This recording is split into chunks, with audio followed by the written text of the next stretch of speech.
The lone representative. John Carter gazed out at the stars from his small observation window. The view never failed to remind him of everything humanity had lost. Earth was gone now, not destroyed but simply uninhabitable. The once blue planet had turned gray and lifeless after centuries of abuse. He adjusted his uniform and checked his reflection. At 43, his brown hair showed early streaks of gray. The weight of his position, last human ambassador to the Galactic Council, had aged him prematurely. "Ambassador Carter, the council session begins in 20 minutes, announced the soft voice of his room's eye. "Thank you," John replied, straightening his shoulders. The journey to Centauri Prime had taken 3 weeks, even with the latest jump technology. Most species considered humans primitive for their slow ships and limited lifespan. But humanity had persevered, establishing a dozen small colonies across nearby star systems before the final evacuation of Earth. John stepped out of his quarters into the massive central corridor of the station. The council headquarters was an engineering marvel, a spinning ring 5 miles in diameter, housing representatives from over 200 species. Beings of all shapes and sizes moved around him, some floating, others gliding on appendages he couldn't name.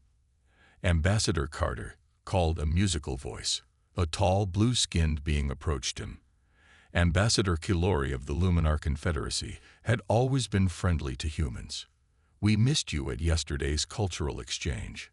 "My apologies, Ambassador.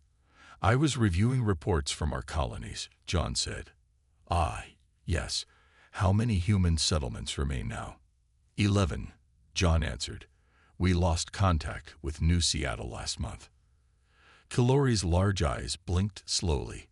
"Most regrettable. The Council continues to offer relocation assistance."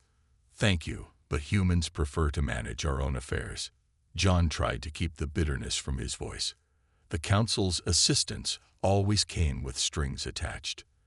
They walked together toward the great chamber. As they passed a viewing deck, John noticed a cluster of representatives huddled around a display. Their agitated movements caught his attention.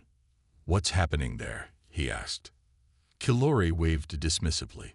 "Nothing of consequence. The Vex are reporting strange readings from the Galactic Core again. They see threats everywhere." John paused. "What kind of readings?"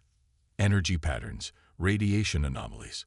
The same warnings they issue every cycle. Their species evolved during a supernova. They're naturally alarmist." Something in Kilori's casual dismissal troubled John. He excused himself and approached the group. The Vex were insectoid beings with compound eyes and specialized sensory organs that could detect radiation humans couldn't perceive. "Ambassador Carter," greeted the Vex representative. "Zix. Perhaps you can convince the Council to listen. The patterns are unprecedented."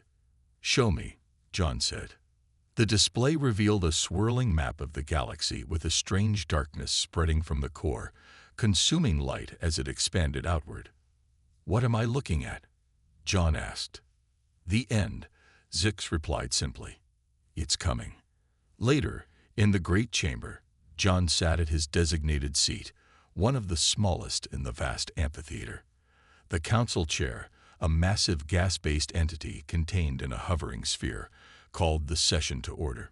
As debates about trade routes and territorial disputes dragged on, John found his thoughts returning to the Vex's warning. Humanity had already lost one home. The scattered colonies were vulnerable, isolated. His communication device vibrated. A message from Linda Monroe, one of the few human scientists granted access to the Council's archives. The text was brief but chilling. "Found something. Meet me immediately. The Vex are right." John felt a cold dread settle in his stomach as he looked around at the bickering representatives. Something was coming. And once again, no one was listening to the warnings. John hurried through the winding corridors of the lower archives, a restricted area few humans had ever entered. His diplomatic credentials barely granted him access, and the Guardian drones hovered nearby, watching his every move. Linda Monroe waited in a small research chamber, surrounded by holographic displays. At 65, she was one of the oldest humans living off Earth. Her expertise in synorcheology had earned her a rare permanent position at the council. "Thank you for coming so quickly," she said, not looking up from her work. Her fingers moved rapidly across the control panel. "I found something they've been hiding." "The council hides many things," John replied. "Which secret concerns us this time?" Linda gestured to the largest display. "These are extinction records. Every species that has disappeared in the last 1,000,000 years." John stepped closer. The list was disturbingly long. The official records claimed these were natural extinctions or results of warfare. Linda continued, "But I've been cross-referencing their scientific archives with their mythology. Look at this."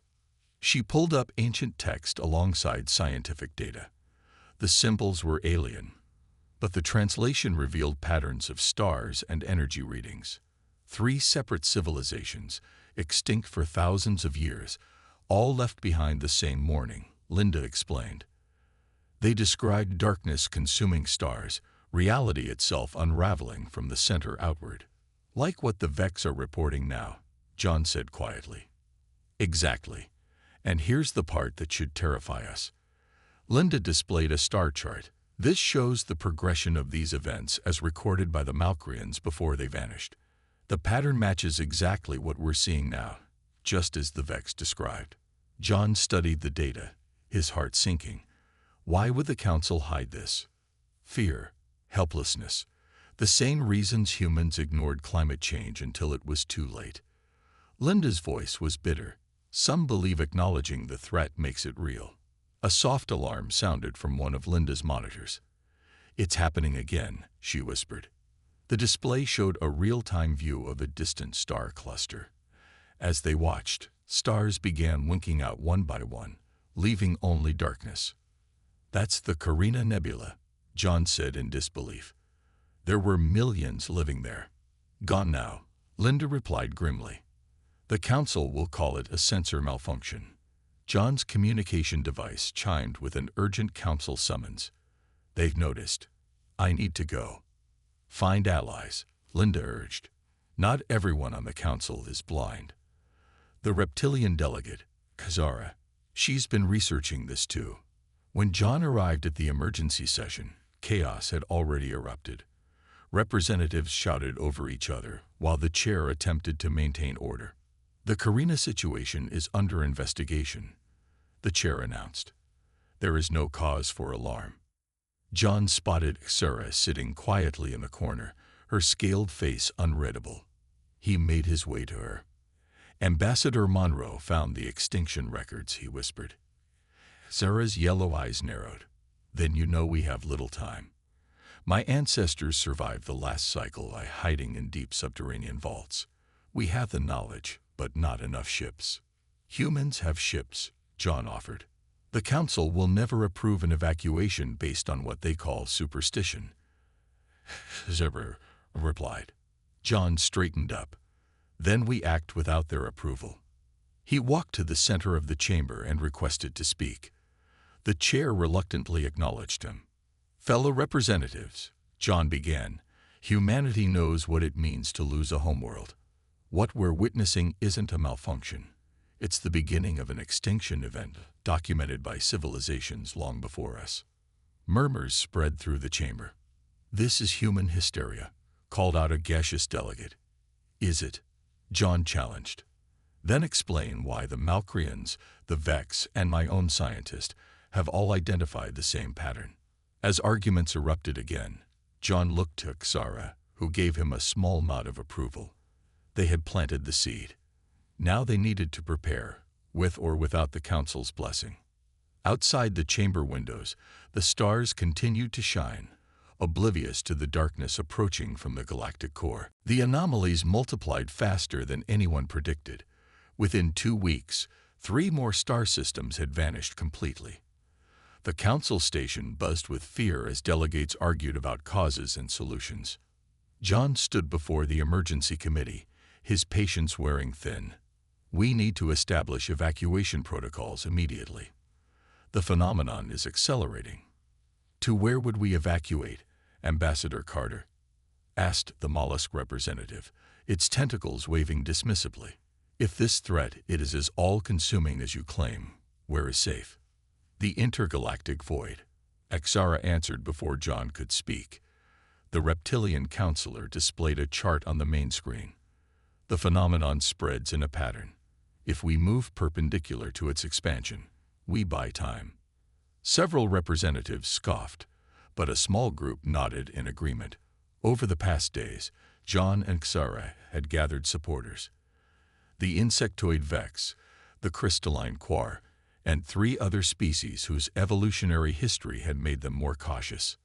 This council wastes time on debate while worlds die, John said firmly. Humanity will begin evacuations with or without council approval. As he left the chamber, his communication device flashed with an incoming transmission. The face of Amy Grant appeared on the small screen. The captain of the Horizon, one of humanity's last military-grade vessels, looked tired but determined. Ambassador, we've arrived at the rendezvous point.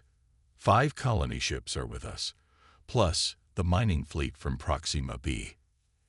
Any word from the other colonies? John asked. Amy shook her head. New Eden and Frontier Station aren't responding. The others are preparing to move, but they need time.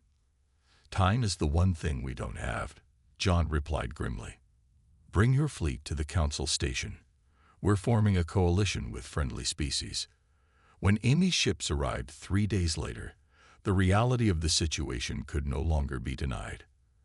The Council's long-range sensors showed a quarter of the galaxy's outer arm had gone dark. Even the most skeptical representatives now watched the monitors with dread. John met Amy in the station's vast docking bay. She was shorter than he expected, with short gray hair and the confident stance of someone who had spent her life in command. So you're the last human ambassador, she said, studying him. Never thought I'd live to see humanity down to its last diplomat. And you might be commanding humanity's last fleet, John replied. The Council is finally taking this seriously, but they're still moving too slowly. Amy gestured to the ships visible through the bay windows. These vessels can carry about 40,000 people. We have 11 million humans scattered across our remaining colonies. John's heart sank further. We'll have to be selective. Scientists, engineers, cultural archives. Playing God, Amy said bitterly, deciding who survives. The alternative is no one survives. Axara interrupted, approaching them with her characteristic silent movements. My people are offering 20 ships to your cause. Before they could discuss further, alarms blared throughout the station. The main lights dimmed as emergency systems activated. What's happening? Amy demanded. John's device displayed an emergency notification. The phenomenon has jumped. It's reached the Rigel system. That's less than 100 light-years from here. The 3 rushed to the command center where delegates crowded around the main display. The darkness had indeed accelerated, consuming stars at an impossible rate. This changes everything, the council chair announced, its voice translator unable to hide the fear. We must prepare for immediate evacuation. John stepped forward, facing the panicked assembly. We have ships ready. We have a plan.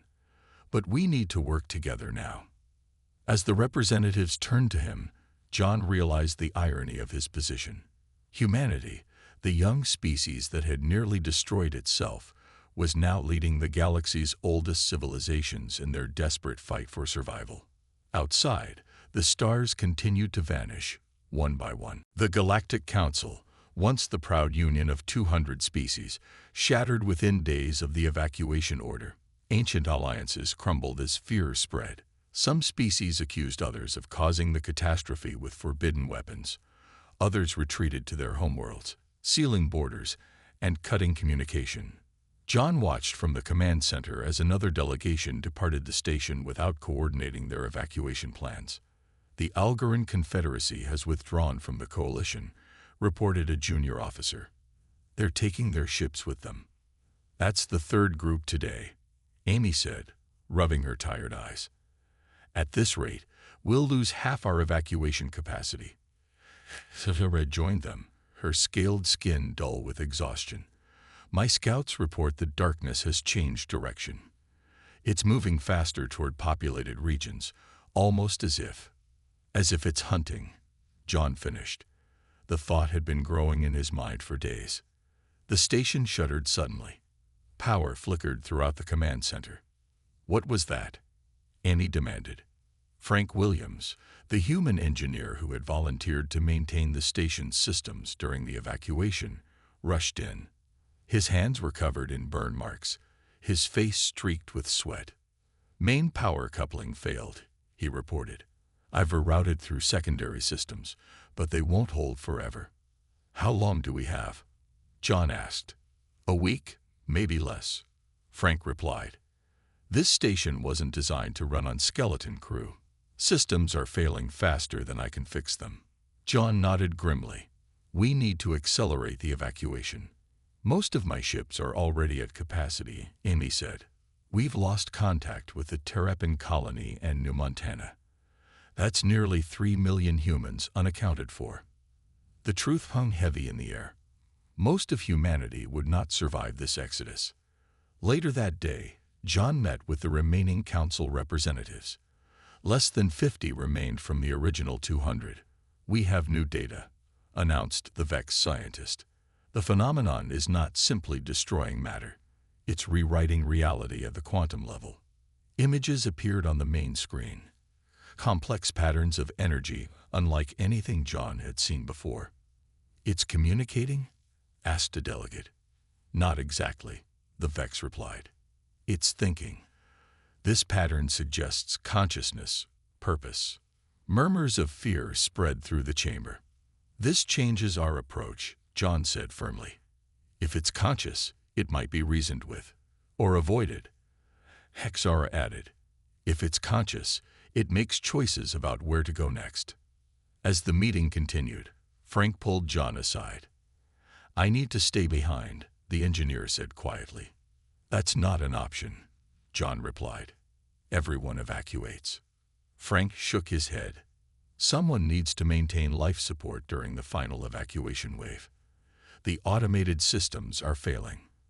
Without manual intervention, the station will lose atmosphere before the last ships can launch. John knew Frank was right, but the thought of leaving anyone behind twisted his stomach. I'll find another solution, John insisted. There isn't one, Frank said with calm resolve. I've analyzed every scenario. This station is dying. I can keep it alive long enough to save thousands more, but someone has to stay at the controls. Before John could argue further, his communication device chimed with an urgent alert. Amy's face appeared on the screen, her expression grave. We've lost contact with the last 3 human colonies, she reported. All at once. The darkness had accelerated again. Their time was running out. That night, John stood alone in the observation deck, watching distant stars blink out one by one. The galaxy he had known was disappearing before his eyes. His thoughts were interrupted by an alert. The station's long-range sensors had detected a massive energy surge at the edge of the affected zone. Something new was happening. The end was evolving. John's small research vessel approached the boundary of what they now called the Fade. Through the view screen, he could see the stark division. Normal space filled with stars on one side and an unsettling emptiness on the other. We're as close as we can safely get, announced the pilot, a young Quar whose crystalline body refracted light as she moved. Any closer and our engines begin to fail. Beside John stood Susan Blake, the last human quantum physicist in the galaxy.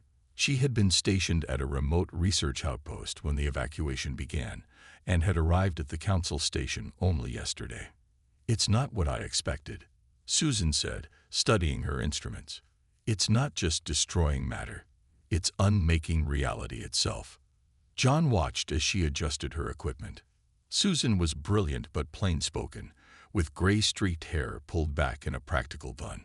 She had spent decades studying the fundamental laws of physics. Can you explain it in terms I can understand? John asked. Susan pointed to the boundary. Reality is like a cloth. woven from rules, physical laws, quantum states, dimensions.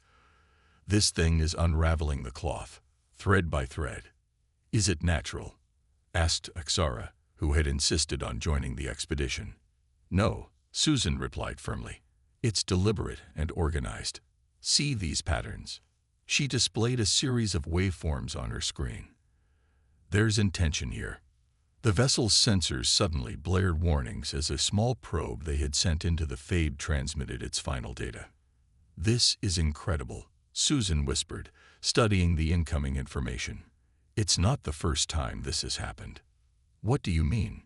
John asked.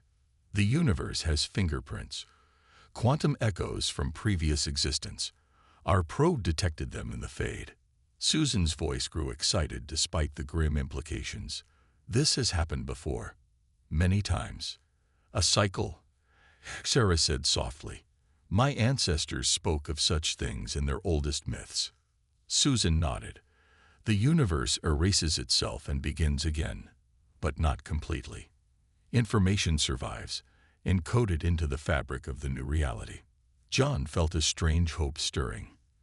If information can survive, then so can we, Susan finished. Not physically, but our knowledge, our consciousness, translated into the fundamental patterns of the new universe. Their discussion was interrupted as the ship suddenly lurched. The pilot struggled with the controls. We need to return to the station, she announced. The boundary is expanding more rapidly. When they arrived back at the council station, chaos awaited them. More species had fled, taking valuable resources. Those remaining were divided on how to proceed. John called an emergency meeting of the coalition leaders. Susan explained her findings while displaying the data from the probe. We can't outrun it, she concluded. The Fade is accelerating exponentially, but we might be able to preserve ourselves in a different form. How? Demanded one of the delegates. Susan explained her theory, using specialized quantum transmitters to encode the essence of their civilizations into patterns that could survive the universal reset. Not our bodies, she clarified, but our knowledge, our cultures, maybe even aspects of our consciousness. The chamber erupted in debate. Some called it madness, others saw it as their only hope. As arguments continued, John noticed the station's lights flickering again. Frank Williams appeared at his side, looking worse than before. Main life support is failing, Frank whispered. We have 3 days at most. John nodded and stepped to the center of the chamber. The time for debate had ended. Listen to me, he called out, his voice cutting through the noise. We face extinction, not just of our species, but of all knowledge that we ever existed. The room quieted. Susan's plan is our only option, John continued. We preserve what matters most, not our bodies, but who we are. Our stories, our discoveries, our essence. He looked around at the assembled representatives, the last of their kinds, just as he was the last of his. We will bear witness to the end, John said, and we will ensure something of us continues beyond it. One by one, the delegates signaled their agreement. United by the face of oblivion, the last surviving species of the galaxy prepared their final act. The darkness accelerated in the final days. Entire sectors vanished hourly as the Fade expanded toward the council station. Emergency klaxons sounded constantly throughout the corridors as systems failed one after another. John supervised the loading of the last evacuation ships. Each vessel carried precious cargo, quantum storage arrays containing compressed cultural and scientific knowledge, DNA samples from thousands of species, and Susan's experimental consciousness encoding devices. The horizon is ready for departure, Amy reported, her voice crackling over the failing communication system. We've loaded representatives from 22 species and the primary data archives. Good, John replied. Make sure Linda's xenorchaeological records are secured. They contain the earliest warnings about the cycle. Amy hesitated before asking, What's your departure time? John looked away from the communication screen. I'm staying. That's not the plan. Amy protested. You're the last human ambassador. You need to be on the final ship. Frank can't maintain the station's systems alone, John explained. Without the station's long-range transmitters, Susan's encoding plan fails. Someone needs to ensure the signal reaches beyond the fade. The argument that followed was brief but intense. In the end, Amy knew John was right. The station's transmitters were their best hope of preserving something of their civilizations. As John watched the ships depart one by one, Sarah appeared beside him in the observation deck. "My ship leaves in 1 hour," she said. "You should be on it." John shook his head. "You know why I can't." "Then I will stay as well," Sarah declared. "My species' memory extends back millions of years. I will bear witness alongside you." Despite John's protests, several others made the same choice. Susan Blake refused to leave her equipment. 2 Vex scientists remained to monitor the fade's approach. Frank continued his desperate work keeping the station's core systems operational. The final evacuation order came as the fade reached the outer edge of the Centauri system. Amy's last transmission was brief. "We'll maintain the receiving array as long as possible. Don't wait too long to begin transmission." John watched through the viewport as the last ships disappeared into jump points, carrying the remnants of galactic civilization away from the advancing darkness. "It's time," Susan announced, activating her equipment. "The encoding process is ready." In the station's central chamber, they gathered around Susan's hastily constructed transmission array. The device hummed with energy as it began scanning and encoding everything within range. "Will it hurt?" asked one of the Vex. "I don't know," Susan admitted. "Nothing like this has ever been attempted." Through the viewports, they could see stars vanishing as the fade approached the station. The structure groaned as reality itself began to warp around them. "Station integrity at 40%, Frank reported from his engineering station. "Power reserves dropping." John felt a strange calm descend upon him. "Begin the transmission." Susan activated the final sequence. The array glowed with intensifying energy as it scanned each of them, converting their physical forms, memories, and consciousness into quantum patterns. "Transmitting now," Susan announced as her fingers worked the controls. Her voice sounded distant, as if already partly translated into data. The fade reached the station's outer sections. Alarms blared as whole sectors ceased to exist. The laws of physics began to fluctuate as reality unraveled around them. "It's beautiful," Axara whispered, watching her own scaled hand begin to dissolve into patterns of light. John felt his physical body becoming less substantial as the encoding process consumed him. His perceptions expanded beyond normal human limitations. He could see the station, the approaching darkness, and strangely, patterns within the fade itself. Complex, deliberate, almost familiar. "It's working," Susan called out, her form now more light than matter. "The transmission is reaching beyond the fade." As the station's final systems failed, John watched the darkness envelop everything. The last structures dissolved around him, yet his consciousness remained, transformed but intact.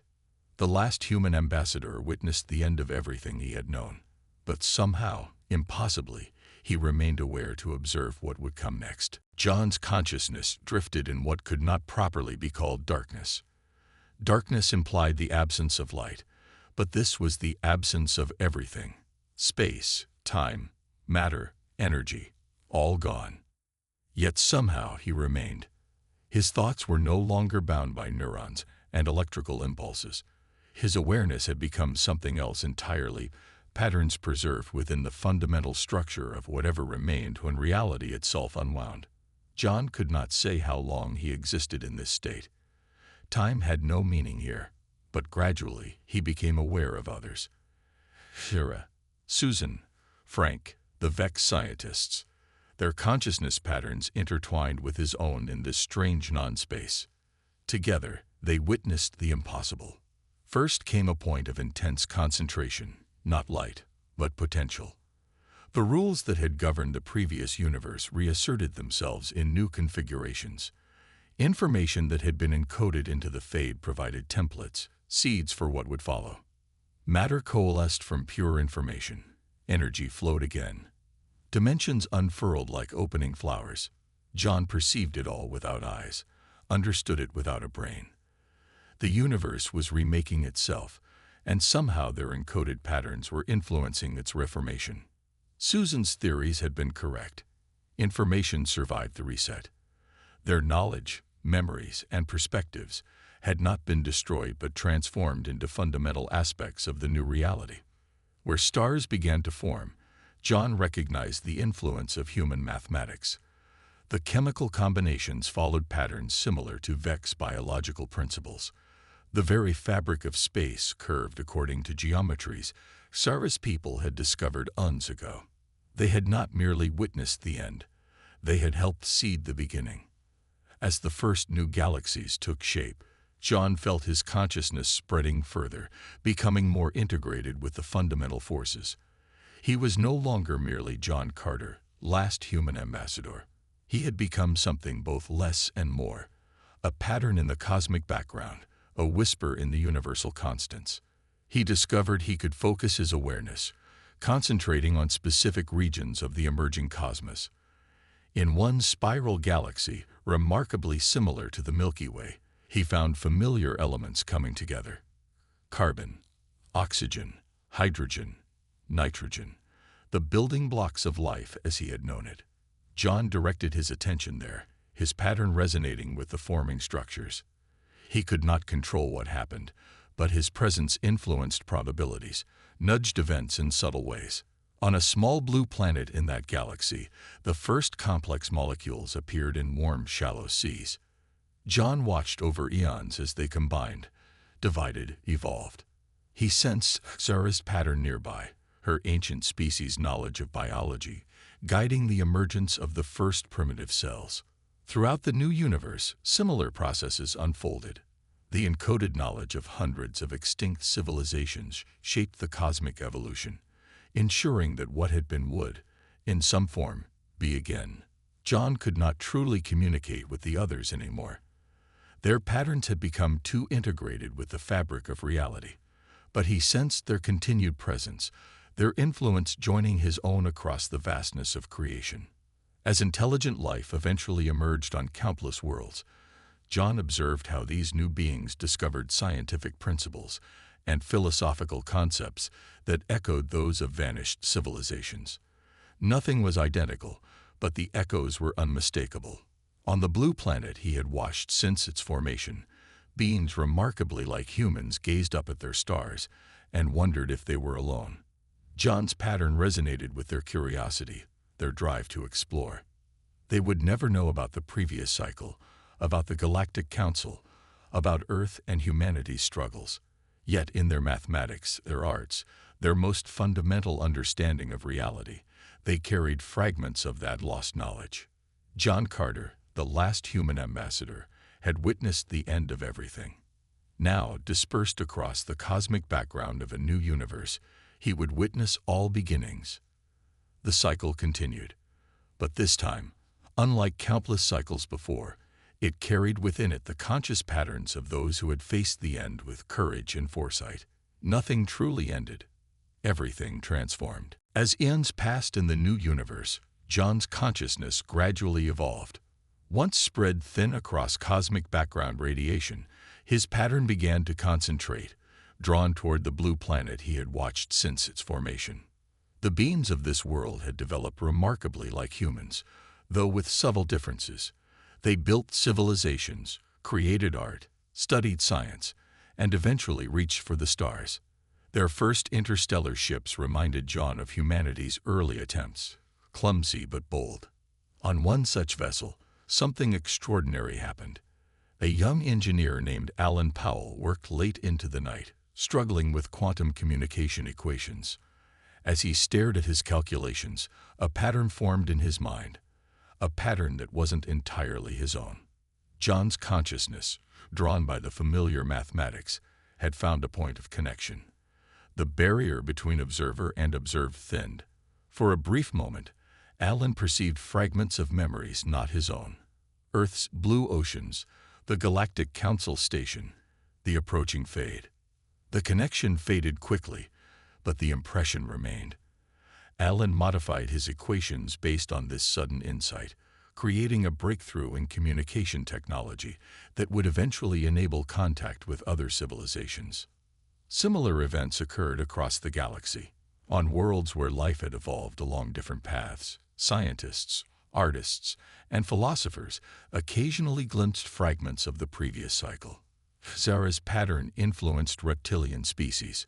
Susan's mathematical insights appeared in the dreams of physicists. The collective knowledge of the Vex manifested in biological research. These weren't possessions or visitations in any traditional sense.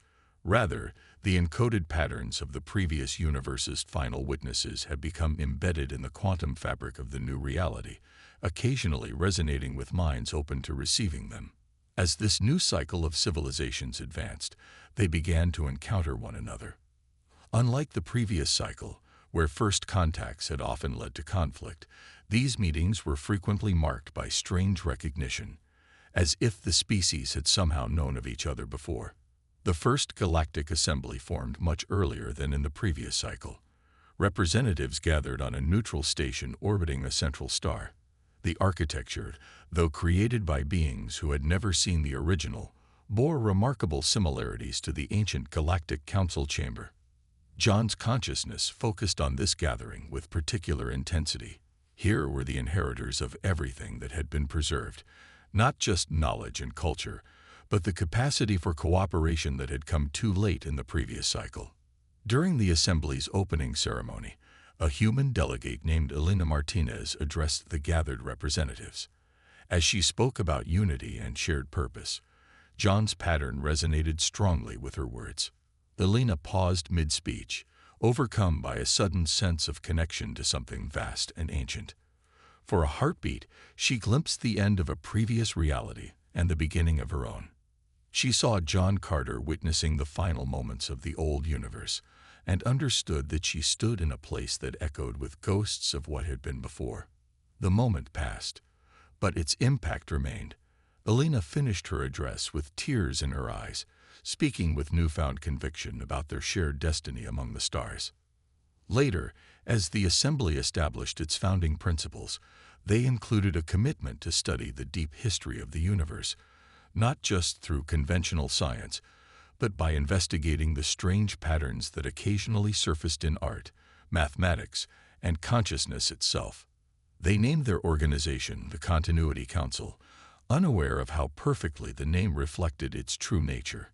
John's consciousness, along with those of his companions from the previous cycle, continued to observe and occasionally influence. They were no longer merely witnesses, but had become part of the fundamental structure of reality. Guardians of memory, preservers of wisdom, guides helping the new universe avoid the mistakes of the old. The cycle would continue, but never again exactly as before.